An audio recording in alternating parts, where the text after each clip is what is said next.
Bom dia, pessoal. Essa é a segunda videoaula sobre insuficiência cardíaca e nessa aula 2 a gente vai ver sobre os mecanismos compensatórios que existem na insuficiência cardíaca. Como o próprio nome já diz, mecanismos compensatórios são mecanismos que o organismo vai fazer para compensar a baixa fração de ejeção, o baixo débito sistólico, que mais comumente existe, do coração. Ou seja, o coração, ou melhor dizendo, o tecido, um determinado tecido do corpo, ele precisa de 2x de sangue. O sangue, por sua vez, ele contém nutrientes e o oxigênio. Só que o coração está conseguindo bombear apenas X de sangue, ou seja, levando a metade do que o tecido ele necessita. Então, o mecanismo compensatório é esse. São mecanismos que o organismo vai fazer para que o coração comece a bombear aproximadamente ou exatamente os 2x que o organismo precisa. Lembrando, esse 2x, esse 2x é só um exemplo, certo? Não necessariamente que na insuficiência cardíaca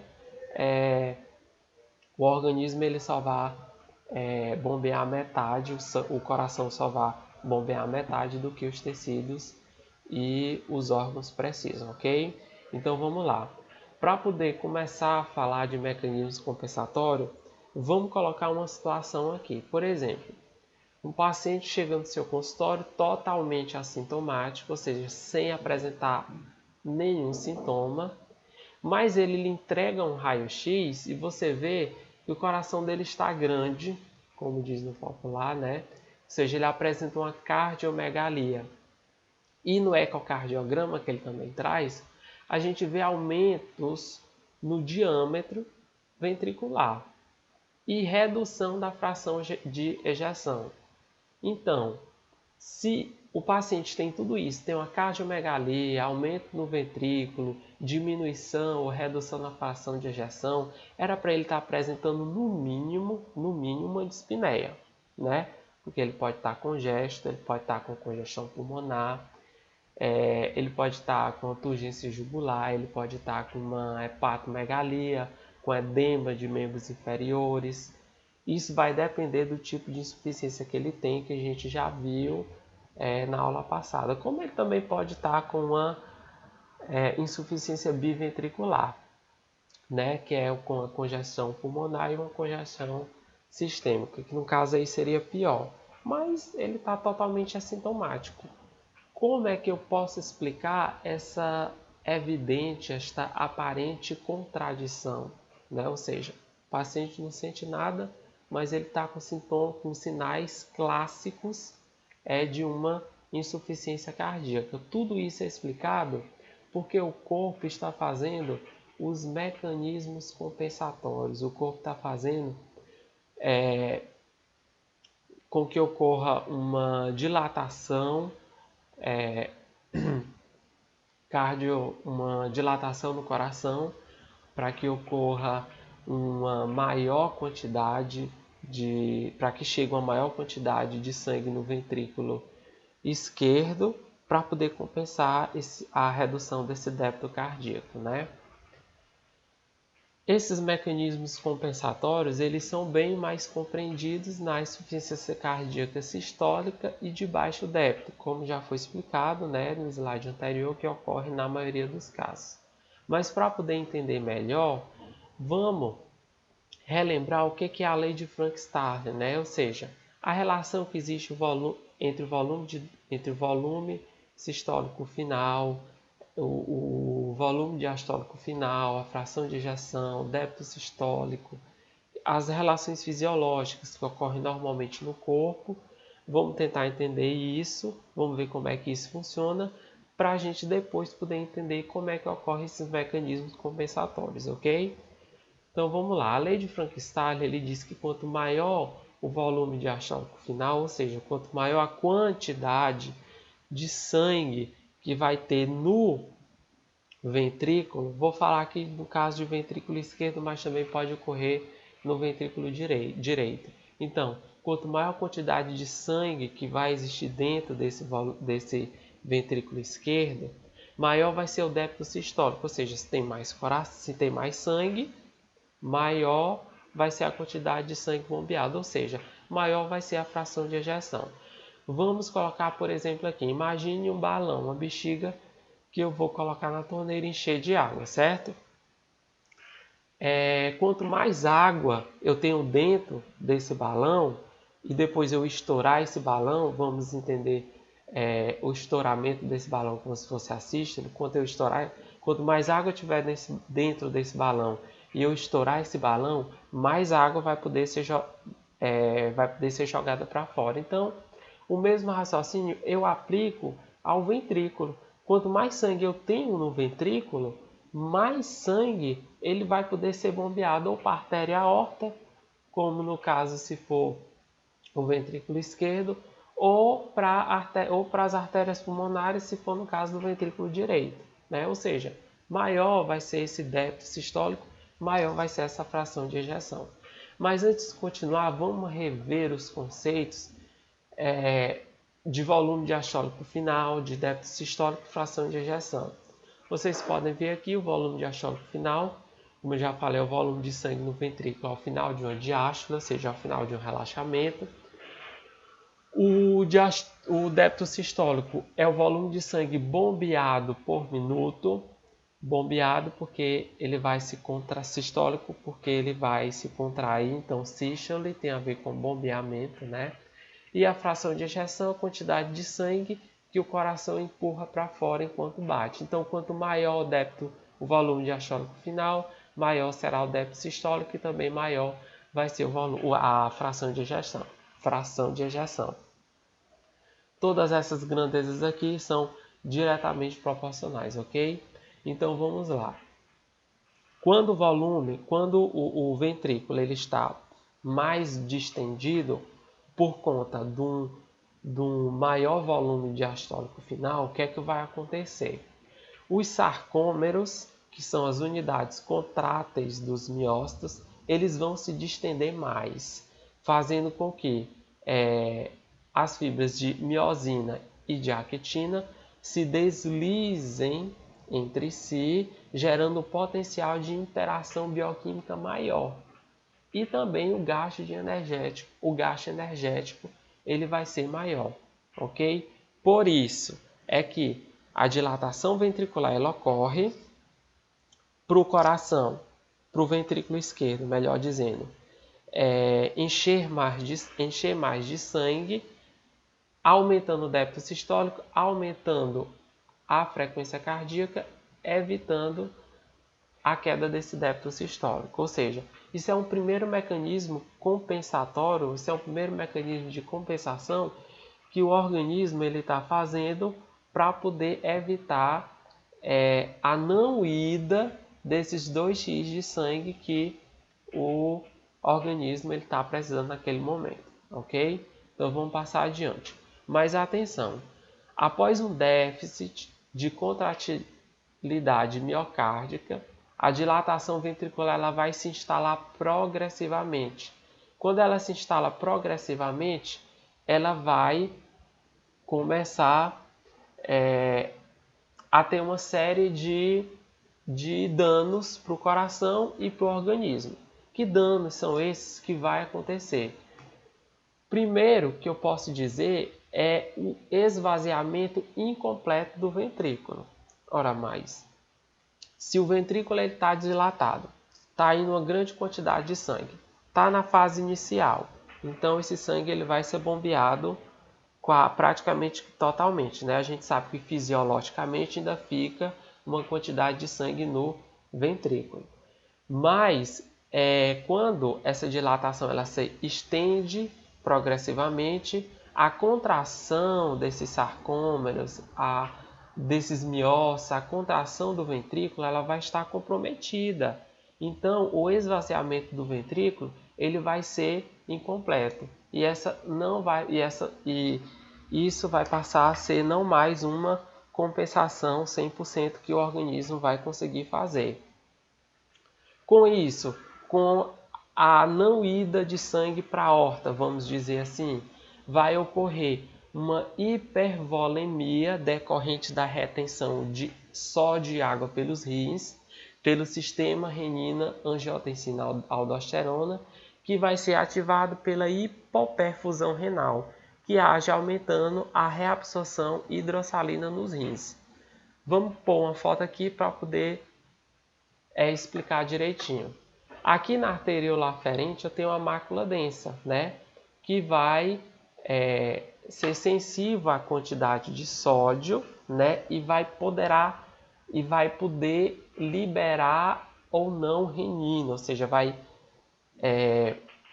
regular a liberação de renina, que vai transformar o angiotensinogênio em angiotensina 1, que por sua vez, com a enzima conversora de angiotensina, vai transformar a angiotensina 1 em angiotensina 2. E a angiotensina 2, a gente sabe que é um importante vasoconstrictor, ok? Então, vamos ver por que ocorre essa hipovolemia. Por que ela é ativada pela hipoperfusão renal? Ou seja, imagine lá o ventrículo esquerdo. Ele está com o débito sistólico diminuído, ou seja, vai chegar pouco sangue aqui. Cadê o cursor do mouse? Ele vai chegar pouco sangue na arteríola aferente. Quando chega pouco sangue aqui, logo a mácula densa vai sentir a pouca quantidade de sódio. O que é que ela vai fazer? Vai liberar renina e vai liberar aldosterona.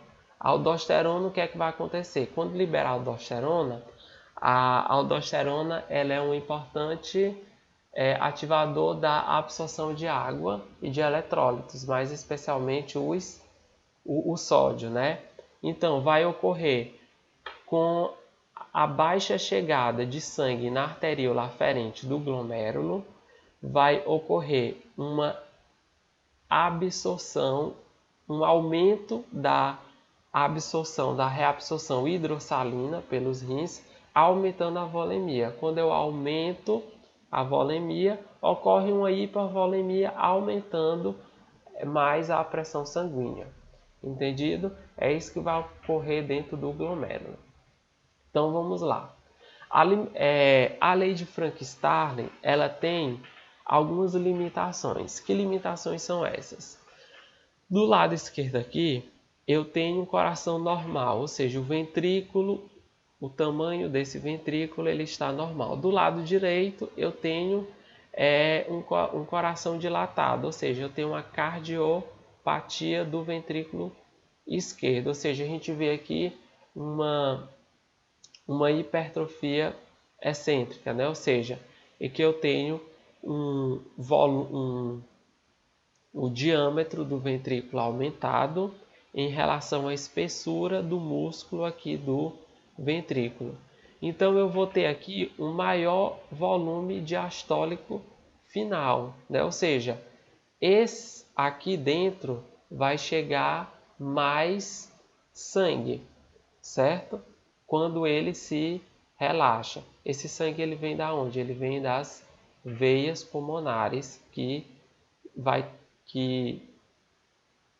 desemboca o sangue aqui para o átrio esquerdo e pela tricúspide ele passa aqui para o ventrículo esquerdo. Com esse maior volume diastólico final, pode ocorrer uma dificulta a performance ventricular, porque as paredes aqui ficam finas e a gente viu que uma vez já instalado esse ventrículo, ele vai começar a ter uma dificuldade de contração. Outra vai ter um aumento da pré-carga, lembrando a pré-carga, quanto mais sangue eu tenho aqui dentro, mais sangue vai estar fazendo pressão aqui na parede do ventrículo, ou seja, aumento da pré-carga. E com tudo isso aqui, vai ter uma redução do débito sistólico, ou seja, o ventrículo ele vai ter grande quantidade de sangue, mas ele não vai conseguir ejetar o suficiente que o organismo ele está precisando. Então a gente está vendo aqui que mesmo com esse mecanismo compensatório,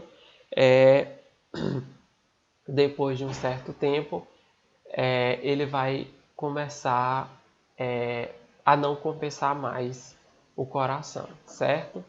Evolução de anos depois isso aqui ocorrendo no paciente. Eu tenho uma retenção volêmica exagerada e eu tenho uma síndrome congestiva pulmonar, como a gente já viu, ok? Por exemplo aqui, eu coloquei um gráfico que eu tenho débito sistólico em função do volume diastólico final do ventrículo esquerdo. Num coração normal, à medida que eu aumento o volume diastólico final, ou seja, a quantidade de sangue no ventrículo ele é aumentado, o comum é o débito cardíaco ele aumentar. Então, aqui, à medida que eu estou aumentando, o débito cardíaco ele está aumentando.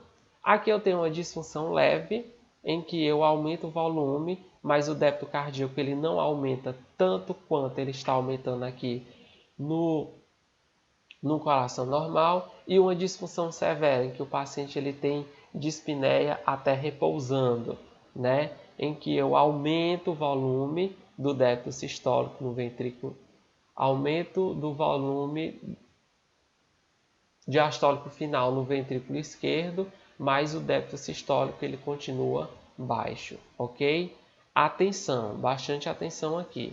O volume diastólico final, que é uma variável determinante da lei de Frank-Starling, é mais conhecido como pré-carga, como a gente viu. Ele depende exclusivamente do retorno venoso ao coração. Esse retorno, por sua vez, depende da volemia, ou seja, da quantidade de sangue que tem nas artérias, e do tônus do leito venoso. Ou seja, na venoconstricção, ele aumenta, e na venodilatação, esse retorno ele diminui. Ok? Vamos passar adiante. Quanto à contratilidade dos miócitos remanescentes, que são os miócitos, as células cardíacas que ainda não foram afetados. O que é que vai acontecer? O sistema adrenérgico ele vai ser regulado pelo sistema adrenérgico. A adrenalina e a noradrenalina sobre os receptores alfa-1 e mais especificamente o beta-1. Né? Aí o que é que vai acontecer? O baixo débito cardíaco, o baixo débito sistólico, vai estimular os barroreceptores que estão nas artérias. Aqui a gente vê que está aqui na artéria aorta ascendente, né? A gente vê aqui. E esses barroreceptores vão fazer o quê? Eles vão induzir o aumento da contratilidade dos miócitos que ainda não foram lesados gravemente. Ou seja, depois de uma série de mecanismos que aconteceu, eu tenho um sistema adrenérgico, mas sobre os receptores, mais especificamente o beta-1. O baixo débito sistólico vai estimular os barroreceptores que vão induzir o aumento da contratilidade desses miócitos que ainda não foram lesados gravemente, ok? Então, o primeiro mecanismo compensatório que eu já falei que vai acontecer é essa hipertrofia ventricular esquerda, como a gente está vendo aqui, ó. O músculo ele está bastante grande e está reduzido aqui a luz do ventrículo, o diâmetro do ventrículo esquerdo. Ok? Então, esse aqui é o principal mecanismo compensatório inicial nos casos de sobrecarga de pressão ou volumes ventriculares. A sobrecarga de pressão nos volumes ventriculares, a sobrecarga de pressão aqui no ventrículo esquerdo, ela vai ser decorrente de uma hipertensão arterial sistêmica não tratada e de uma estenose aórtica, né? Ou seja, de uma estenose aqui na válvula semilunar, na válvula aórtica. E a sobrecarga de volume, que é um volume muito grande no ventrículo esquerdo, ele vai ser causado por regurgitações valvares, mais aqui por regurgitações aqui nessas válvulas atrioventriculares. Essa sobrecarga de pressão, ela vai gerar uma hipertrofia concêntrica, que é o que está mostrado aqui. O músculo ele vai aumentar sem diminuir o diâmetro do ventrículo. E a sobrecarga de volume? O diâmetro vai aumentar sem o aumento do músculo cardíaco aqui, ok? Importante, a hipertrofia, além de aumentar o número de sarcômeros, que são as unidades contráteis do miócitos, né? Vai aumentar a capacidade contrátil total. Também vai reduzir o estresse da parede ventricular. Isso inicialmente. Depois, de certo tempo, anos depois, vai trazer uma série de problemas para o organismo. Por isso, bastante atenção. Quando o processo inicial é a perda de miócitos, a hipertrofia compensatória pode ocorrer nos miócitos remanescentes. Esses miócitos eles vão ficar maiores e mais espessos, apresentando maior número de fibrilas. Por isso é que ocorre aquela hipertrofia. Outra coisa bastante importante, a angiotensina 2 é um dos principais agentes indutores da hipertrofia ventricular na insuficiência cardíaca. Por isso que vem aí o sistema renina, angiotensina, aldosterona, né? Os rins aí como importantes aí na insuficiência cardíaca. E essa hipertrofia, quando ela está já há bastante tempo, ela vai causar uma arritmogênese, ou seja, vários tipos de arritmias cardíacas, uma piora na função diastólica, ou seja, o músculo está hipertrofiado, então ele vai conseguir se encher menos de sangue e também vai ser um fator de risco independente para outras doenças cardiovasculares, ok? Atenção, o que não pode ser compensado pelo aumento do débito sistólico, ou seja, pode em si ser alcançado pelo aumento da frequência cardíaca. Se o débito sistólico ele não vai ser aumentado lá pelos barroreceptores, né? O que é que pode acontecer? Uma frequência cardíaca ele vai aumentar para poder chegar mais sangue, chegar mais 2x de sangue que estes tecidos, esses órgãos precisam, ok?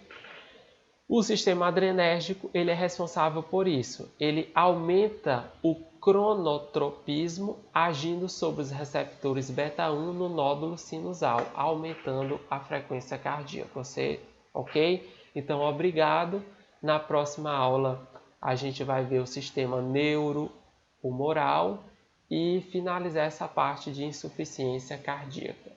Obrigado. Esperem a próxima aula.